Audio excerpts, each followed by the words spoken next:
And thank you, Dr. Callan Sage, for what was really a challenging and a provocative address, and we look forward to addressing a lot of the themes you've raised there with our panel. Let me introduce the first of them. Thomas Duffy is here in studio. He's the president of Macra and Feirme, which represents young farmers and young people in rural Ireland. Professor Anna Davies from Trinity College Dublin is Professor of Geography, Environment and Society. She also directs the Environmental Governance Research Group there. She's involved in several organisations such as Future Earth Ireland, the Rediscovery Centre, the International Science Council and the European Roundtable on Sustainable Consumption and Production. Also joining us today is youth activist Sophie Healy-Thow, who's co-chair of the UN Food Systems Summit Youth Liaison Group, so we're lucky to have you, Sophie. And in her activism, she promotes food security and gender equality. And she's a lead group member of the Scaling Up Nutrition movement and serves on the board of the charity ActionAid UK.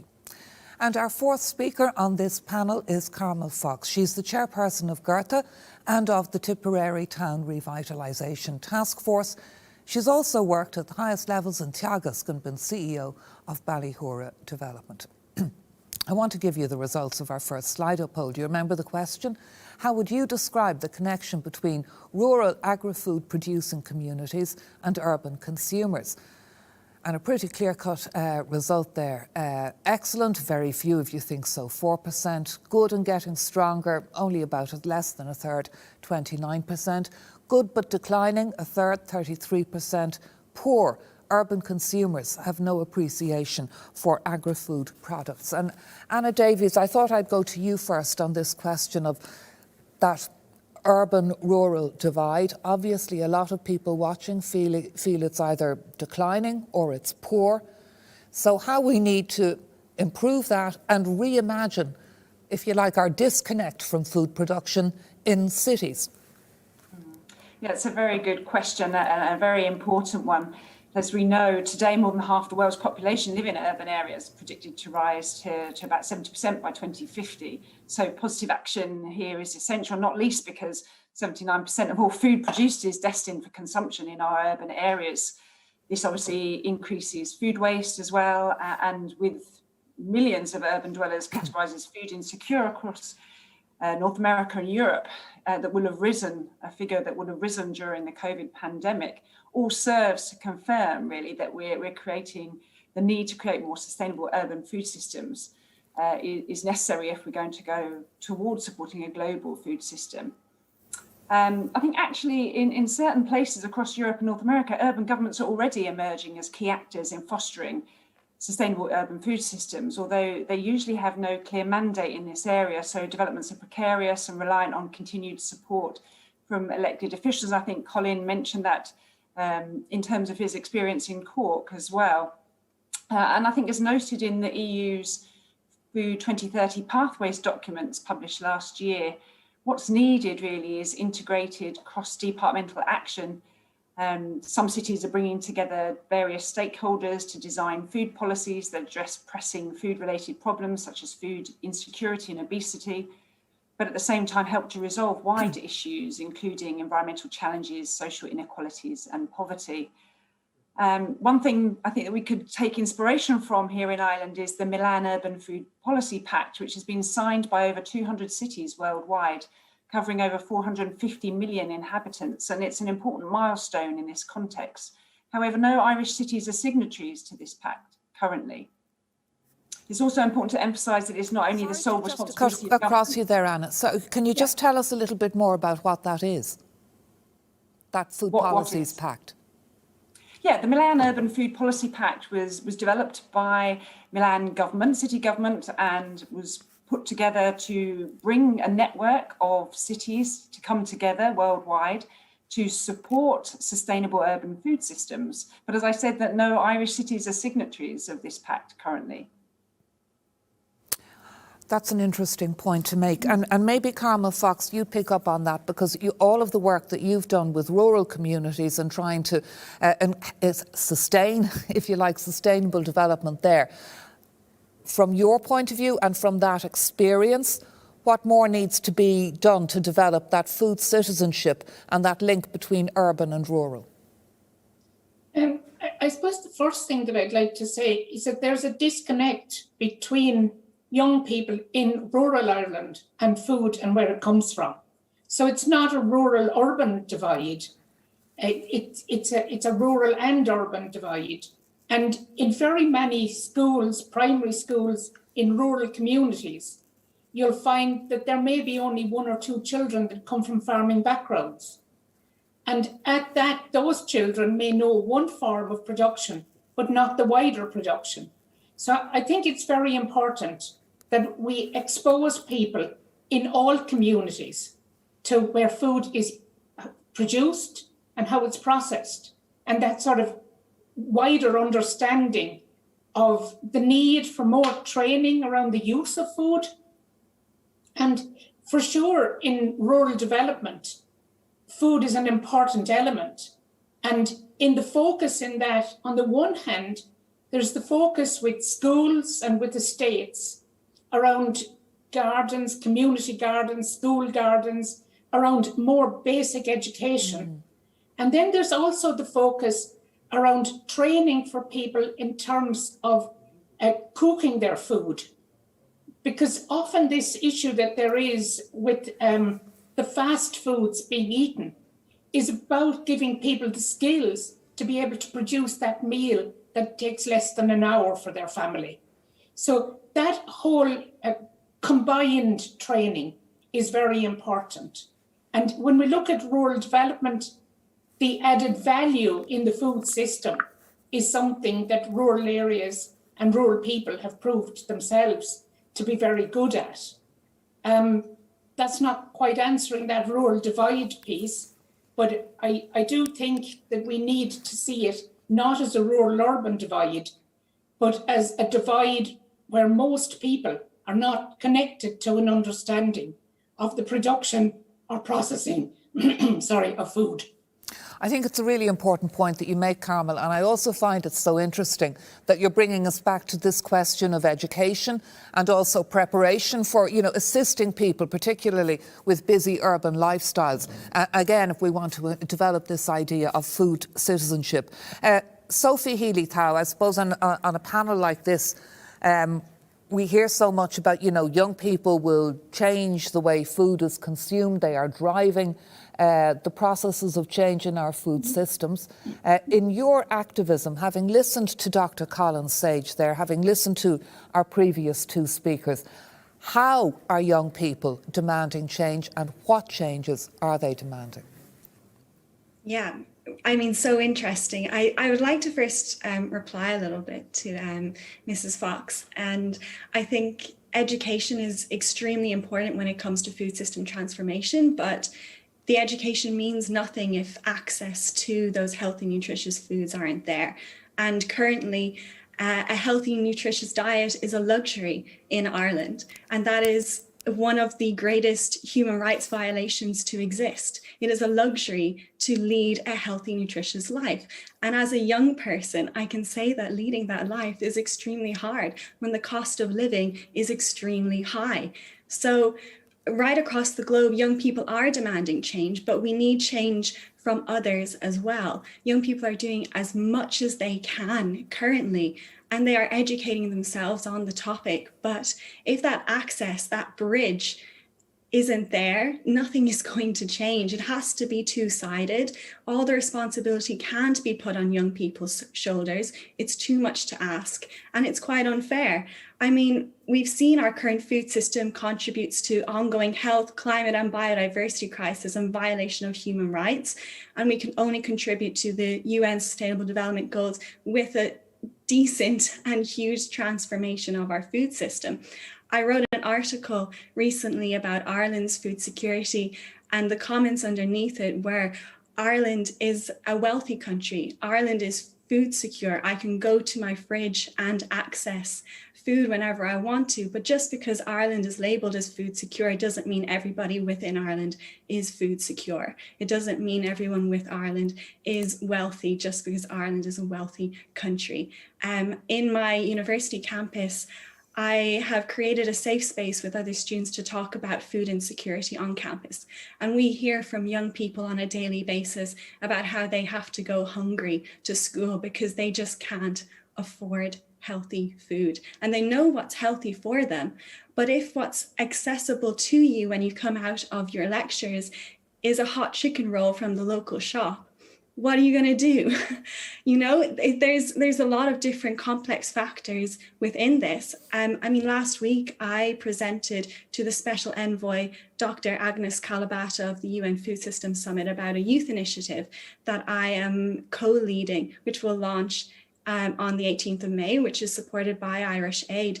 And she highlighted the importance of more youth-led initiatives and game-changing solutions, because young people like me, we're of today's digital age, but we're also perhaps more switched on and more connected than previous generations, the world around us, but also people of our own age around us. But we also deal with so many new challenges: fewer jobs on the market, school dropouts, COVID-19, climate change, anxiety, mental health issues, and many others. And the combining factor, and the factor that really does connect us all, is food. And we need change at all levels and between all people. So Thomas, I mean, from your point of view, representing young farmers, you know, when you hear all of this, when you hear the scale of change that's needed and required, is it daunting? Is it an opportunity? Where do you begin? I think we can't really define whether it's daunting and or an opportunity. It's both of them. Right. The level of change that we absolutely need is massive. And one of the kind of the elements I think that we need to get our head around maybe a little bit, and I think it was kind of brought up in the keynote speech, which I don't necessarily agree with, is we are talking about a global or a massive community level movement, an EU level movement. Well, in agriculture and in food production, we are part of a huge community of people, namely the EU. And we trade. The reason that Ireland focuses on certain products is because we have both a climatic, but we also have an experience benefit.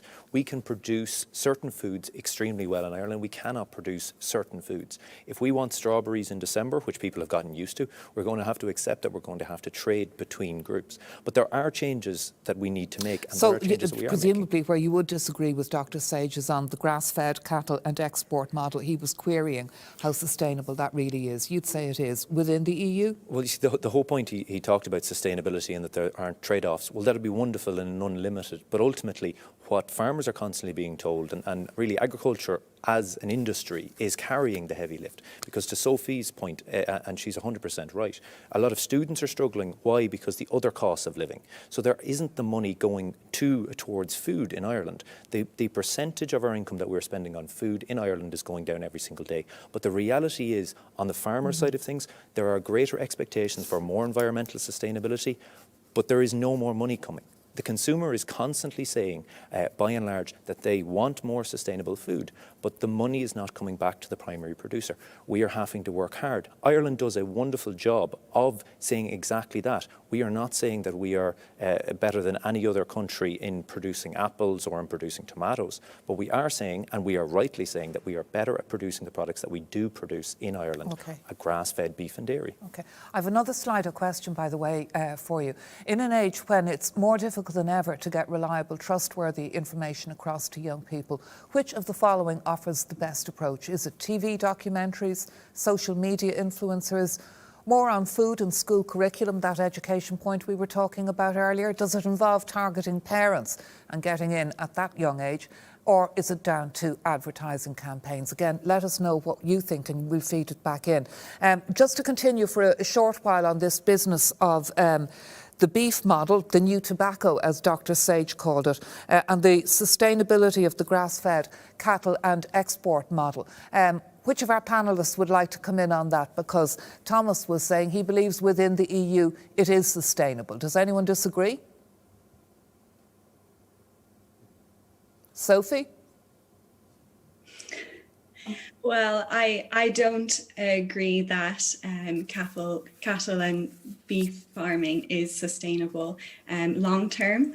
I think Ireland has a deep-rooted history in unsustainable farming practices, which is contributing to the degradation of our climate long term.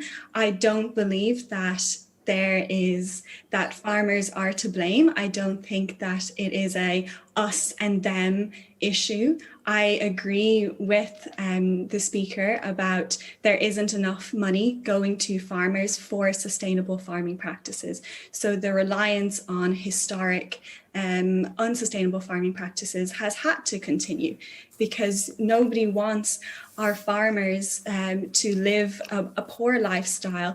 They are the connection, our biggest and most important connection to food, and they need to be treated as such, but with more emphasis on sustainable farming practices that are different to the ones we've seen. And Carmel, given what you've seen in rural communities, how easy is it, because this is one of the themes again that's come up throughout these dialogues, how you have to get a local community, if you like, to buy into the process of change and how that's done. What's your own experience? What are the lessons or the pointers you would give in that direction? I suppose the one piece that we all understand is that change is inevitable. And certainly local communities are very used now, and there's a system that's well understood of locally led development, where partnerships come together, consider a challenging issue, and work through to finding solutions. And I believe that there is scope for some of that within this strategy. And that could be across climate mitigation or renewable energy, across a range of things. But when you come back to looking at where is the biggest challenge in the strategy, I don't think the biggest challenge is actually in achieving change around climate mitigation or improved biodiversity. I think there will be a strong focus on those. I think there'll be mechanisms put in place that will support the delivery. And I have a strong belief that there's a changed conversation and a changed belief and buy-in. Where I see the greatest challenge is around the viability and resilience of the primary producer. For sure, that pressure is going to be put on, and like we can see, I got a leaflet that came through the door in the last week from Board Bia, and they were talking about their carbon footprint champions. And they have 400 farmers that have reduced their carbon footprint by 18% in the last 3 years. More of that will happen. They're just some of the early adopters. But farmers need to be able to live viably. And the comment that was made earlier around the percentage of the income that's spent on food, I think needs to be thought about seriously. If you look back at the household budget survey back into the 80s or earlier, and you look at the percentage of that household budget that's spent on food, it's going down and down. And there is talk here about an equal distribution of margin across the different stages in the chain. Mm-hmm. But what we find in practice is the pressure is always put back down on the primary producer. And unless we find ways of dealing with that, we need to change from the cheap food policy. It's impacting producers all over the world. And until we put a proper value on food, we aren't going to be able to remediate the challenges in the system. Thomas, presumably you'd agree with that. We need to be paying more for food. Well, you see, again, to Sophie's point, here is the problem. There are some people who are not able to pay more for food. And we have this challenge. Agriculture is fundamentally the foundation of all of society. We did not develop stable societies until we developed agriculture. So if the general economy and the general of society is not able to sustain itself in that way, it will not be able to pay more. But certainly the percentage in the supply chain, we know that the more heavily processed food, and we've talked about, when we talk about beef, people people often talk about these alternatives. I don't think people realise most of those alternatives are returning absolutely nothing really to the primary producer. They're based on commodity grains that are heavily processed, they're ultra-processed foods, and are then, at a huge markup for some of these companies. So this is the real major danger that we have. The primary producers won't be any better in the chain if we make all these additional changes for the climate. And in actual fact, and to that point, when we talk about climate action, there is no one who's going to be more negatively affected than primary producers. I'm sure there are a lot of people who are very concerned about rising sea level prices and in terms of heat, but nobody is going to be as affected as I am when drought hits my grass in the middle of May and I cannot let out my cows in April because it's raining too much and it's too cold. And that's just the simple reality. But the problem is, if we start talking about demonising certain foods, like was commented there, I mean, I have to entirely reject the suggestion that beef is tobacco, because in reality we know that beef does have a very positive nutritional contribution. It's a vital source of high quality iron. And yes, if you eat it in excess, in the same way if you eat too many grains in excess, you eat anything else. But tobacco produces no common good whatsoever. So to compare the two of them is just downright offensive to anyone with any bit of reasonable logic. Anna Davies, this came up as well in our first dialogue, and it's interesting. Because one of the successes, if for instance in Europe since the Second World War, has been the fact that we were able to mass produce cheap food, and that was regarded for a long time in the 20th century as, a great step forward. Now we're looking to do, as Colin Sage, we're re-examining that whole model. But within that, the economics and the role of the primary food producer, because while there's so much talk of change, a lot of it will be driven from Europe and a lot of the incentives will come from there. But that insecurity that many primary food producers feel, particularly in Ireland, we do see it here in the beef sector, don't we? Sorry, Hugh, what question did you have there? So what are your concerns for the primary food producers? Because, everybody in the cities who's consuming food is saying this is what we want, the change is coming, it's being driven by Europe, it'll be driven by the United Nations. But that point about the economics and the insecurity of the primary food producers in rural areas who feel that, for instance, like beef farmers. So how do you address that? Yeah, okay, thanks. Yeah, I mean, I think, one thing to say is that my research has primarily been focused on urban areas and looking at urban resilience and urban food systems. Absolutely agree with the comment that we need more security in sustainable livelihood for primary producers. Absolutely. I think we need to be clear that we're paying the true costs of the food that's produced, and would support what was said there regarding the problems of cheap packaged processed food. This cheap food is not doing us or the planet any good. We need to find better ways to value the contributions of the very diverse nature of food producers. I think it's sometimes a bit disingenuous to talk about farmers as a singular unit in an Irish context. There's very many different kinds of producers producing very different kinds of products. And I think, as it was mentioned earlier, focusing on resilience, diversification, supporting diverse food economies, both in urban, rural and peri-urban areas is important. Exploring the potential for shorter food chains, community-supported agriculture, where urban residents can support local farms to guarantee incomes which go directly to the farmers. There are lots of different experiments that could be used to try and support a sustainable livelihood for producers as well as consumers.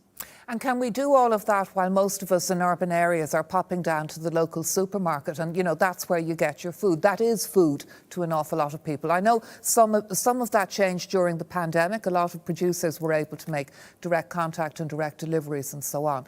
But so does that model need to change?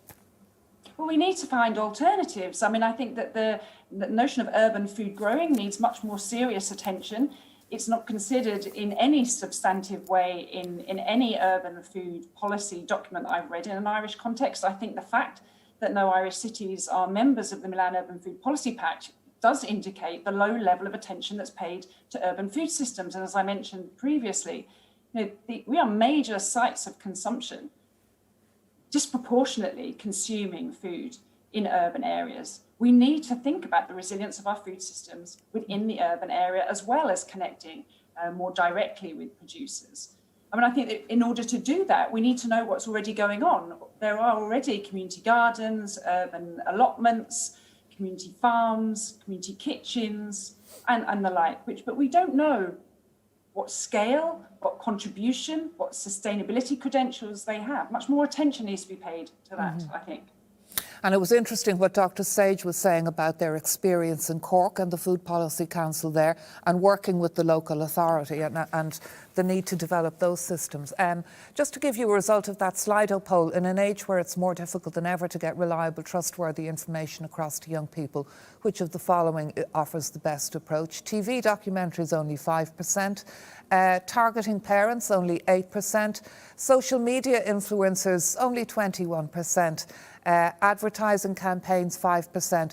But again, the majority, whopping majority, 62%, saying more is needed on food in the school curriculum. And Sophie Healy-Thow, this is something that has come up again and again in terms of bringing food into the school curriculum and educating young people. And as we heard from Carmel, it needs to be in many rural communities as well as in urban communities. Is that down to, you know, this is what your food pyramid should be, or this is down to, this is how you grow the food, or this is science, or this, do you see what I mean? Because there's a lot we should have in school. What should they be learning in school? Should they be learning how to make an omelette? You know, if you want, for instance, a cheap takeaway meal.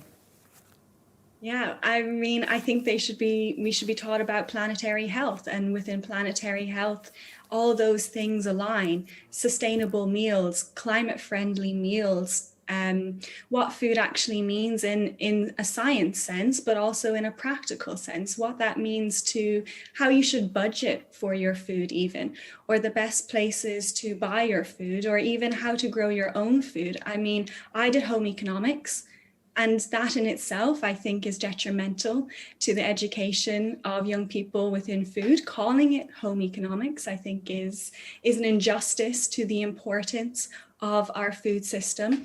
In primary school, I contributed, or I was part of Food Dudes.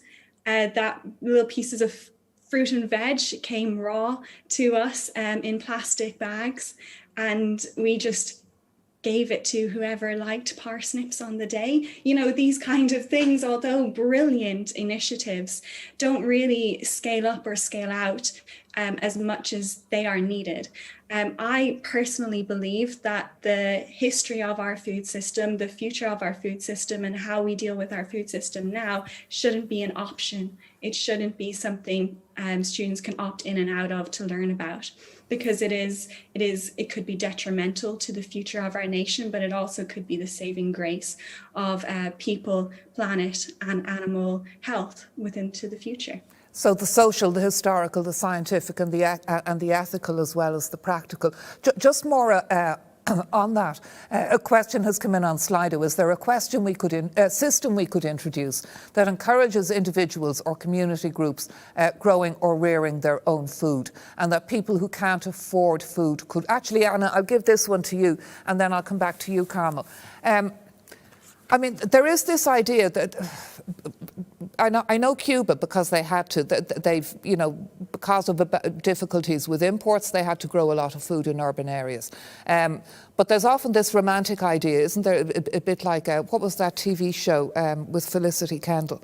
Good Life. The Good Life. The Good Life. Do you know what I mean? That somehow urban dwellers can have themselves their own little bit of the good life. I mean, that's one image, but in terms of a real transformation in cities, can you give us some examples of what you think would work? And I think that there are inspirational examples internationally, although I would say there's no one urban utopia that we've come across. And also, I think it's really important to say that you can be inspired by examples internationally, but you simply can't cut and paste into different contexts. You know, places are unique in terms of history, culture, environmental conditions, relations to food. I think there's room for inspiration for sure, but we need to actions need to be developed and embedded in local realities to be relevant. We need to take this food approach by examining not just food as fuel, not just food as commodity, But food is a social catalyst, a glue which keeps societies together and connects, provides social cohesion. And there's lots of ways we could do that. First of all, by mapping spaces, vacant spaces in cities, which could be used for food growing. We don't really know what the capacity is for our urban areas to produce sustainable urban food and at what scale. And certainly increase in apartment dwelling means that it's not possible for people to do backyard gardening, but then there needs to be other spaces. And there are possibilities such as edible parks, as well as community gardens that you've mentioned, which could provide alternatives. Now, these require labour and maintenance and investment, but the social return on that investment and the sustainability return on that investment can be really spectacular, but we're not really exploring it yet. And there's much more work to be done. It's messy, it's distributed. But these are additional benefits of food systems that I think we need to consider. Sounds as though local authorities have a lot of role to play actually in implementing all of this if it is to happen. Carmel, coming back to that question of the primary producer and the economics and also their sense of being stakeholders in all of this process of transformation and change. It's about, going back to Thomas's question, you know, how do we spread the cost of sustainable food? How do we share, if you like, the cost and the benefits across the chain differently to the way we do now? Yeah, I think that we do all need to take on board the inevitable change that's needed around climate and biodiversity. So that needs to be a fundamental underlying. And yes, all of the system, right through from the producer to the consumer, needs to take that on board. And I think it'll be driven by the consumer over time, and that change will be inevitable. But as we make that change, we need the science behind it to understand the changes that we're making. And I have an example. I was in a design school, and in the design school, and this is many years ago, they had two T-shirts up there. One of them was cotton and the other one was plastic. And they asked to know which of these had the bigger carbon footprint. It was the cotton. So we do actually need an awful lot more understanding of the decisions we need to make. And I think that's not only at the level of the primary producer, it's all the way along the chain. And when we take food, yes, the things that Anna has said, they're possible, they're positive, they take a lot of training because the people that will be urban dwellers starting to produce in gardens need to learn how. They're very positive. And yes, there's potential for them to grow. But in the bigger sense, there's a big demand for food in the world. And we do need to recognise that we can produce that in a way that's more environmentally sustainable than most. And we need to compare and look at what's happening elsewhere. If you look at farming in Ireland, it's by and large family farming. If you start looking at the dairy farm comparison in the States, in other countries, you're looking, instead of the 100 cows here, you're looking at 4,000, 12,000, 18,000. You're on a completely different scale. So we do need to try to measure that environmental sustainability of what we're doing in real terms. Recognise the carbon sinks that we have, measure them. And I know that there's good work being done in looking forward and anticipating the information that's needed, in undertaking pieces of research and undertaking demonstrators so that farmers and producers, processors can learn from them and can improve the systems that we have.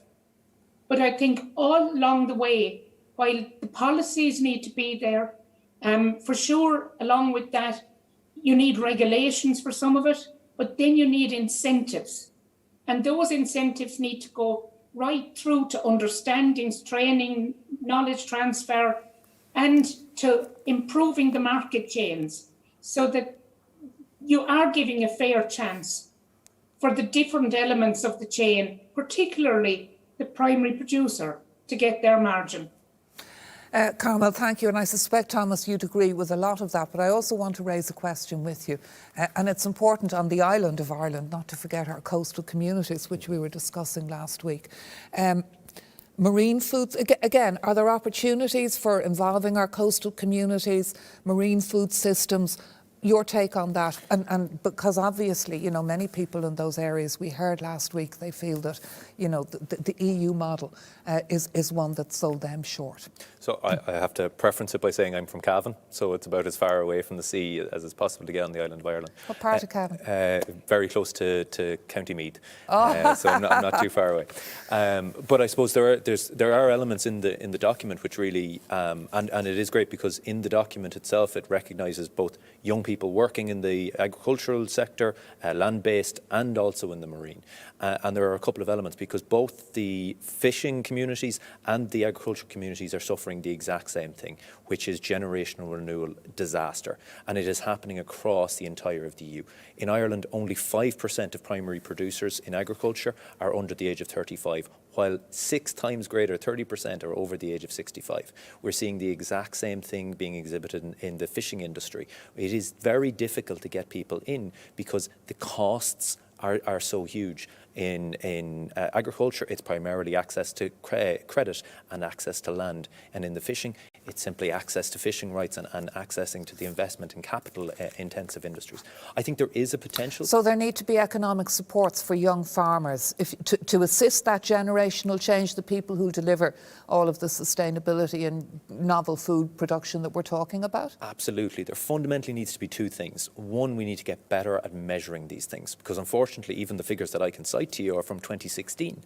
The European Commission, when it brought out its new Common Agricultural Policy, is still operating on 2016. We do not know in Ireland, and one of the elements which is being called out is Teagasc are beginning to research this and develop better metrics for us to go forward because and we've talked an awful lot about changing systems. I mean, the biggest single change in the agricultural system in the last decade has been driven by Macra and Feirme and other actors to move away from an inheritance model into more of a collaborative model. So, for instance, I'm in a partnership with my mother and my father. My sister is going to come on. So that both addresses generational renewal, but also the very heavy gender balance. Ireland is one of the worst places in the EU for female farmers. So we can do these things if the incentives are right and if the structures, but also very importantly, if policy is not working against us. And there are so many places where we just have contradictory policy.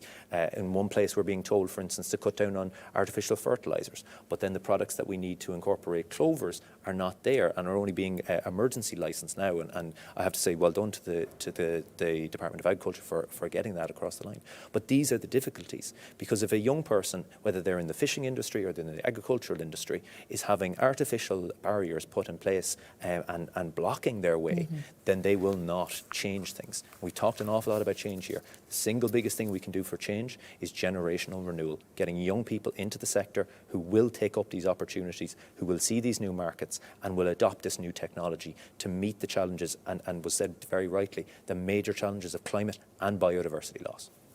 That's a point well made. And Sophie, maybe you'd pick up on that. And also, if, you know, Thomas is saying we've got to invest in young people, young farmers, young food producers, but also how we address the gender balance. What are your ideas? Well, I have to admit it's the act of agriculture and fishing isn't my sector, but I do have some opinions. For example, I do think that the issues that the fishing industry are facing, especially in terms of Brexit, are much higher than the agricultural community is facing currently, especially when it comes to water regulations and areas in which they are allowed to fish. In terms of gender, I mean, we are seeing a historic legacy of land being given to male farmers, sons of people who own land. I have a friend who really wanted to go into agriculture and she couldn't. She had to go into another area because she just couldn't afford land and it wasn't within her family to partake in agriculture. So I don't think that there is enough being done, if anything being done, to support women in agriculture, especially new women farmers within agriculture. But I believe somebody on the panel would have more to say than I would on this topic. No, and actually I put that to you because I think it's important in this conversation that we talk about the others, because we're all coming from our own point of view, and it's picking up on that point that Colin Sage was saying about, developing some kind of citizenship framework where we're all understanding each other's points of view a little bit more. Final takeaway from you, Carmel. What are the main points you would say? Maybe getting back to that point about education that you were talking about earlier, and the need for it in rural communities as well, and what Sophie was saying about it needs to be, let's move well past home economics here. I'm actually going to take a different take on the answer around education here. One of the big gaps that there is in the educational system, that there has been, is in training young people in farming skills.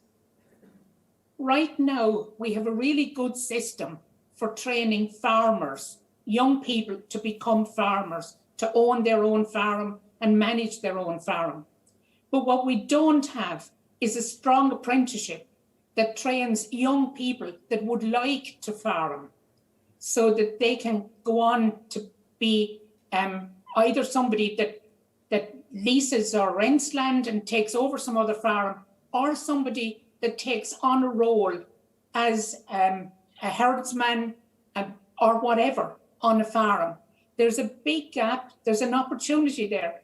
There's also a challenge, I think, in that gap for young farmers staying home to farm in Ireland, that there's often the need for them to come home quickly because of the shortage of labour, and they're not getting the opportunity to travel as much because there's this pressure at home for more labour. So I think from an educational point of view, I would very much like to see an apprenticeship training programme for people that come not necessarily from within the farming sector, but from outside it, for jobs that are very available in agriculture.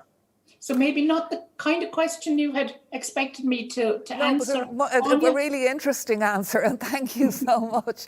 It's a really good point, that one about the apprenticeships. And a final point from you, Anna. It sounds to me from what you were saying, there is a huge role for city local authorities, local politicians, to start seeing themselves, to start building food into their politics, into their plans for their areas. Yeah, that's right. I think, ultimately there needs to be a long-term political commitment to sustainable urban food, appropriate funding, both from city and national government to support the agenda. We need a local level empowered, competencies which is supported at the national level, and a way for departments within local authorities to work together, synergies across department around food. And finally, I think the more participatory policy processes are required to ensure that we get different perspectives included in deliberations to help share ownership and promoting innovation capacity. And I'd just like to support the argument for apprenticeships around growing both urban and rural farmers. Thank you all. It's fascinating stuff. You've all thrown up so many ideas, and I know we've only skimmed the surface on an awful lot of them, but thank you, if you like, for your big thoughts and thinking big and sharing your thoughts with us today.